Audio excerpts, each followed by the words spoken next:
document trouvé dans l'ordinateur du fils de Joe Biden qui implique directement Joe Biden.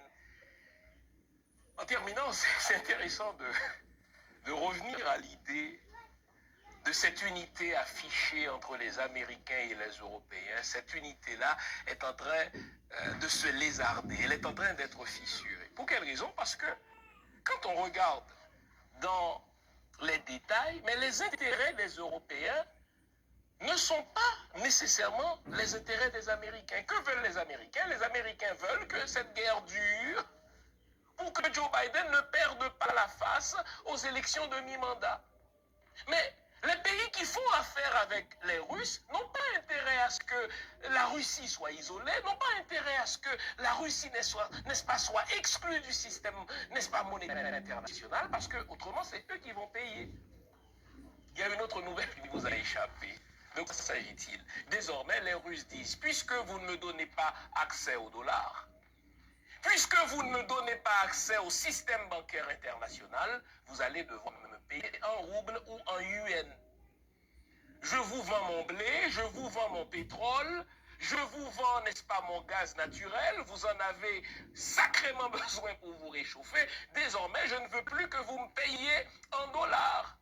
Parce que vous m'excluez du système du dollar international et ce système-là a favorisé les Américains. Vous savez, depuis la fin de la Seconde Guerre mondiale, on a choisi le dollar de manière conventionnelle comme la devise commerciale parce que les Américains avaient promis qu'il donnerait, n'est-ce pas, en réserve de la circulation du dollar comme monnaie de change internationale, eh bien, son or. Or, on découvre depuis les années 70 que les États-Unis ont émis plus de dollars qu'ils n'ont d'or en réserve.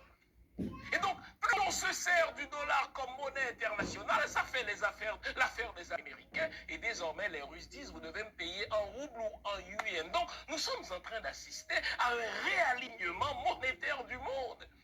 Dès que Vladimir Poutine a dit cela, vous avez vu, n'est-ce pas, le casse-tête des Anglais, vous avez vu, n'est-ce pas, le casse-tête des Français. Emmanuel Macron a personnellement dit à Vladimir Poutine, mais ce n'était pas ça dans le contrat. On devait vous payer en dollars, mais Poutine a dit, mais ce n'était pas non plus dans le contrat que vous m'excluiez du système bancaire international. Ce n'était pas non plus dans le contrat que vous saisissiez, n'est-ce pas, ma réserve de 300 milliards de dollars américains. Mais c'est un vol, ça. Alors vous allez devoir me payer en rouble ou en yuan. Qui vend le rouble?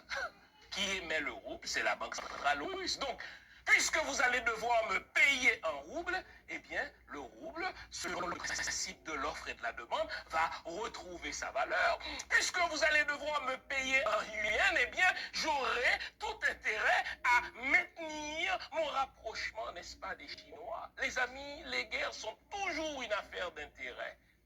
Et là, les Européens découvrent que non, ça fait cabrit, pas ça fait mouton. Les intérêts des Américains ne sont pas nos intérêts à nous. Nous avons intérêt, nous les Européens, à lâcher du lousse, n'est-ce pas? Lâcher du lest aux Russes. Autrement, les Américains vont continuer à faire pression sur nous pour isoler les Russes, mais ça ne fera pas nos affaires.